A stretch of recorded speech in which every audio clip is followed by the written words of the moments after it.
नमस्कार मित्रों, मैं SV भारद्वाज आपका पुनः स्वागत करता हूं। मिथुन राशि तथा मिथुन लग्न के लिए कल 12 तारीख से लेकर 18 अक्टूबर तक की चर्चा करेंगे साप्ताहिक राशिफल के तहत।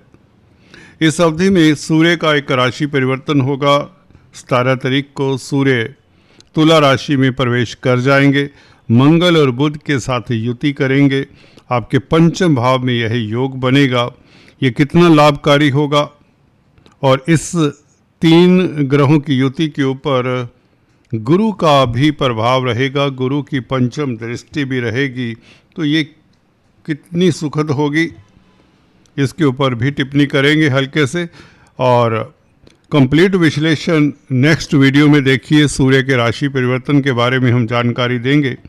यहाँ पर इतना बताना चाहता हूँ, सूर्य का नीच भंग हो जाता है। कहने का मतलब सूर्य नीच के होते हुए भी राजयोग बनाते हैं। गुरु से दृष्ट होने के साथ यह राजयोग को चार चांद लगा देता है। सूर्य बुध का भी मित्र है, मंगल का भी मित्र है सूर्य, और देवगुरु बृहस्पति का भी।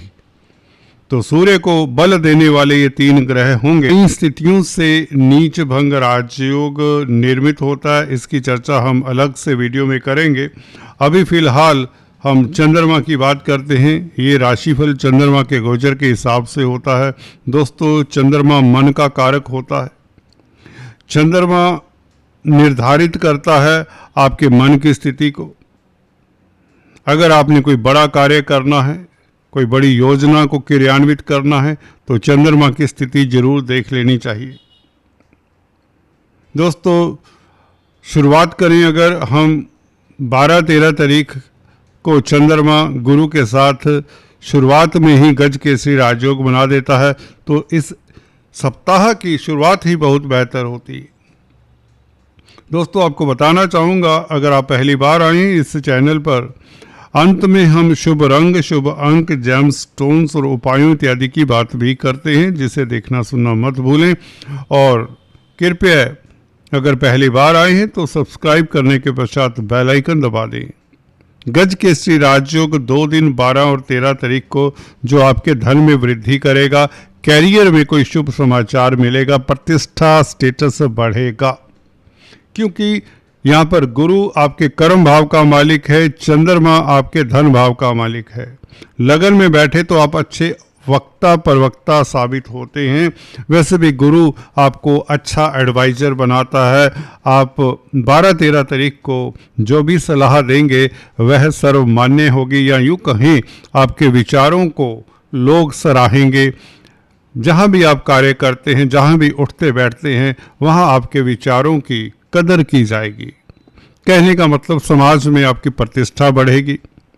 अगर आप फाइनेंस की फील्ड में हैं, पैसे के लेन देन का कार्य करते हैं, मनी ट्रांसफ़र का कामकाज करते हैं, तो स्थितियां बेहतर रहेंगी, धन आएगा।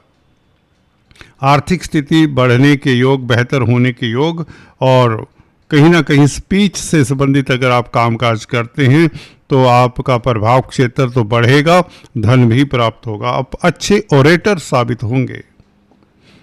गुरु आपके सप्तम भाव के भी मालिक है, धनेश के साथ है, तो पार्टनरशिप से लाभ के योग बनते हैं। व्यापार से धन आने के योग बनते हैं। कोई भी व्यापार करते हो तो व्यापारी वर्ग के लिए 12-13 तारीख खास उत्तम रहेगा। अगर किसी नौकरी के लिए अप्लाई करना चाहते हैं, इंटरव्यू देना चाहते हैं, तो दिन बहुत खास रहेगा। आपको सफलता मिलने की योग बनाता है। गुरु चंद्र का यह योग लगन में बैठा हुआ आपके नेम फेम को भी बढ़ाता है। आपका मैरिज लाइफ, दाम्पत्य जीवन, वैवाहिक जीवन खास रहेगा, उत्तम रहेगा। लव लाइफ खास श्रेष्ठ रहेगा। पारिवारिक गतिविधियां उत्तम रहेंगी, मतभेद दूर होंगे। धन की स्थिति बेहतर होगी। बैंक बैलेंस आपका बढ़ने के योग बनते हैं। रोजमर्रा की आमदन बढ़ने के योग प्रबल हैं। 14-15 तारीख की बात करें तो दोस्तों बहुत उत्तम स्थिति, खासकर 13 तारीख की अगर बात करें, 13 तारीख गुरु के नक्षत्र में चंद्रमा गुरु के साथ, दोस्तों ये दुर्लभ राजयोग हो जाता है। धनेश चंद्रमा गुरु के नक्षत्र में, पुनरावसु नक्षत्र में, और गुरु के साथ गज केसरी राजयोग भी है। तो 13 तारीख याद रखिए, आपके लिए लाभ के साधन बनेंगे, अपॉर्चुनिटीज़ मिलेंगी, नेम फेम बढ़ेगा, रुके हुए कार्य गतिशील होंगे, आपका कॉन्फिडेंस 7वें आसमान पर होगा। यहाँ पर गुरु आपको बता दें दिग्बली होते हैं, तो कार्य क्षेत्र पर आपकी प्रतिष्ठा बढ़ेगी। और 14-15 तारीख की बात करें तो दोस्तों, चंद्रमा स्वग्रही, अपने ही भाव में कोई भी ग्रह हो तो बली होता है। धनेश धन भाव में हो तो धन आता है, आपके एसेट्स बढ़ते हैं। जी हाँ दोस्तों, आपके एसेट्स बढ़ते हैं, पेरेंटल प्रॉपर्टी का सुख प्राप्त होने के योग भी बनते हैं। स्पीच का भाव है सेकंड हाउस, तो वाणी से संबंधित जो कामकाज करते हैं उनके लिए स्थितियां बहुत उत्तम रहेंगी। अपनी फैमिली के साथ आपका क्वालिटी टाइम अच्छा बीतेगा। संध्या समय डाइन आउट पर जाने का आपको मौका मिलेगा, खासकर 14-15 तारीख। 15 तारीख व्यापार के लिए अच्छा, अश्लेषा नक्षत्र में चंद्रमा, अपनी राशि का चंद्रमा, बुध पंचम भाव में, तो शेयर स्टॉक मार्केट वालों के लिए 15 तारीख बहुत उत्तम रहेगी। अगर आप वायदा व्यापारी हैं, कमोडिटी ट्रेडिंग करते हैं और किसी तरह का रिस्की इन्वेस्टमेंट करते हैं, तो 15 तारीख आपके लिए लाभ की स्थितियां बनती है, क्योंकि बुध के नक्षत्र में चंद्रमा और बुध पंचम भाव में लाभेश मंगल के साथ। दोस्तों, यहाँ पर आपके बौद्धिक बल के कारण, आपकी स्पीच के कारण भी लाभ होता नजर आ रहा है। संतान सुख मिले, यूं कहें कि संतान की समस्याओं का निवारण करने में आप सक्सेसफुल रहेंगे, सफल रहेंगे। तो 14-15 तारीख आपके लिए अच्छा है। धन की स्थिति बेहतर होगी, आपके एसेट्स, आपकी उपलब्धियां बढ़ेंगी, समाज में प्रतिष्ठा कायम होगी, रुतबा स्टेटस बढ़ेगा, धन की स्थिति बेहतर होगी। अपनी ही राशि में चंद्रमा लाभकारी है। केतु के साथ चंद्रमा, परंतु चंद्रमा थर्ड हाउस में बहुत बली होता है।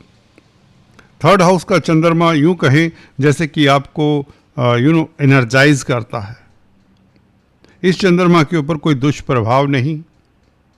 हाँ, केतु के बीज मंत्रों का जाप कर लें। 16 तारीख दोपहर से ये चंद्रमा 12:41 पर सिंह राशि में प्रवेश करेगा, तो आपको संध्या समय केतु के बीज मंत्रों का जाप करना उचित रहेगा। खासकर उन जातकों को जिनकी कुंडली में जब चंद्रमा केतु के ऊपर से भ्रमण करता है तो किसी तरह की दिक्कत होती है, तो केतु के बीज मंत्रों का जाप 16-17 तारीख को करें। गणपति जी को दूर्भा अर्पित करें और काले सफ़ेद कुत्ते को कुछ न कुछ खिलाएं। मंदिर में काले सफ़ेद तिल का दान करें, आपको सुफल प्राप्त होगा। छोटी बड़ी यात्राओं के योग बनते हैं 16-17 तारीख को। 17 तारीख आपके लिए खास उत्तम रहेगी। शुक्र के नक्षत्र में चंद्रमा 17 अक्टूबर को, पूर्वा फाल्गुनी नक्षत्र शुक्र का नक्षत्र, और शुक्र चतुर्थ भाव में नीच भंग राजयोग प्राप्त किए हैं। तो शुक्र से संबंधित जो कामकाज करते हैं, क्रिएटिव व्यक्ति हैं, कुछ लिखते हैं, कुछ सृजन करते हैं, कुछ बनाते हैं, आर्टिस्ट हैं, म्यूजिशियन हैं, राइटर हैं, लिरिसिस्ट हैं, कोरियोग्राफर हैं, या मीडिया जगत में इलेक्ट्रॉनिक प्रिंट मीडिया में कामकाज करते हैं, संचार व्यवस्थाओं के साथ कोई नाता है, तो सफलता आपके कदम चूमेगी। 17 तारीख याद रखिए, आपके रुके हुए कार्य गतिशील होंगे, धन की स्थिति बेहतर होगी। धनेश तृतीय भाव में मित्रों का साथ मिलेगा। मित्रों की मदद के कारण, अनुजों की मदद के कारण, सिबलिंग्स की मदद के कारण, पड़ोसियों की मदद के कारण भी आपकी स्थितियां आपके अनुकूल होंगी। छोटी बड़ी यात्राओं से आपको लाभ होगा। मार्केटिंग के व्यक्तियों के लिए इसलिए समय शुभ रहेगा। तो चंद्रमा केतु के साथ बहुत बली है। यहाँ पर थर्ड हाउस का चंद्रमा कोई ज़्यादा दोष में नहीं आता। 16-17 तारीख आपके लिए लाभकारी ही रहेगी। और 18 तारीख रात्रि को शुक्र के साथ चंद्रमा का योग बनेगा। देखिए, शुक्र और चंद्रमा जब किसी कुंडली में इकट्ठे हो तो व्यक्ति अमीर होता है।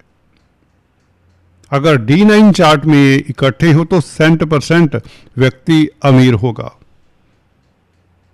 दोनों शुभ ग्रह हैं, दोनों की युति D9 चार्ट में हो जाए और आत्मा कारक प्लेनेट से ये केंद्र में बैठे या त्रिकोण में खासकर बैठे तो व्यक्ति कलाकार होता है, कला में रुचि लेने वाला होता है, तरह तरह के भौतिक सुख मिलते हैं उसे। आत्मा कारक प्लेनेट आपको बता दें जिसकी सबसे ज़्यादा डिग्रीज होती हैं, जिस प्लेनेट की आपकी कुंडली में, वह आत्मा कारक प्लेनेट होता है। तो शुक्र और चंद्रमा की युति, चंद्रमा यहाँ पर दिग्बली, शुक्र भी दिग्बली, दोनों दिग्बली होते हैं। दोनों का योग 18 तारीख रात्रि से आपको कई तरह की सफलताएं देगा। लव लाइफ सबसे पहले आपको बता दें बेहतर होगा, मातृ सुख मिलेगा, जमीन जायदाद भौतिक सुख मिलेंगे, वाहन परचेज करने का मन करेगा, घर को डेकोरेट करने का मन करेगा और आप करेंगे भी। अगर आप आर्ट, आर्किटेक्चर, ब्यूटी प्रोडक्ट्स में डील करते हैं, इंटीरियर डिजाइनर हैं या कला से संबंधित कोई कामकाज करते हैं, आपके लिए बहुत उत्तम समय रहने वाला है। कलाकार हैं तो कुछ न कुछ खास क्रिएट करेंगे, सृजन करने के लिए ये सप्ताह बहुत बेहतर है। क्रिएटिव लोगों के लिए ये सप्ताह बहुत उत्तम है। मन हर्षित रहेगा, मन हल्का फुल्का रहेगा, तनावों से कोसों दूर रहेंगे। गज केसरी राजयोग का प्रभाव भी कहीं ना कहीं होगा, क्योंकि गुरु से 18 तारीख रात्रि से 10 बजे से यह केंद्र में होगा। तो 19-20 तारीख याद रहे, स्त्री वर्ग का साथ मिले, लव लाइफ आपका उत्तम, दाम्पत्य जीवन सुखद रहे, अचानक से बड़े लाभ के योग, क्योंकि धनेश शुक्र के साथ पंचमेश के साथ लॉटरी इत्यादि के योग बनते हैं 18 तारीख रात्रि से। कहने का मतलब 19 और 20 तारीख आपके लॉटरी के योग बनाती हैं।